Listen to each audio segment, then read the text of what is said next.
Thousands of student activists took to the streets of Dhaka on Tuesday, marking 1 year since the popular uprising that led to former Prime Minister Sheikh Hasina's resignation after 15 years in power. The march, held peacefully, commemorated what participants called a historic turning point for Bangladesh.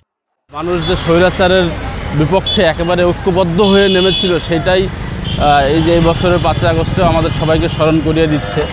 আসলে মানুষ চায় যে এরকম স্বৈরাচার আর কখনোই যেন পরবর্তী যারা সরকারে আসবে বর্তমানে যারা আছে তাদের কারোর মধ্যে যেন এই ধরনের স্বৈরাচারী মনোভাব বা প্রভাব না দেখা যায়।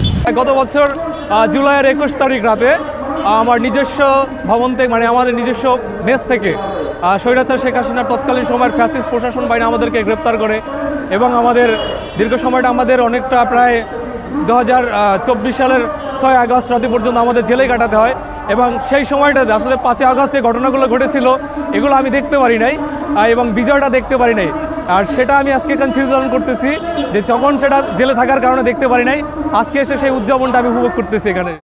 Bangladesh's chief advisor Mohammed Yunus said the gathering was not just to remember the past, but to pledge never to bow to oppression. আমরা কেবল অতীত স্মরণ করতে আসিনি, আমরা একটি শপথ গ্রহণ করতে এসেছি।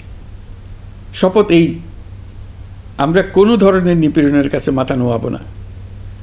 আমরা প্রতিষ্ঠা করব একটা জবাবদিহিমূলক, মানবিক, গণতান্ত্রিক এবং বৈষম্যহীন রাষ্ট্র, এমন রাষ্ট্র যা সবসময় জনকল্যাণে কাজ করবে।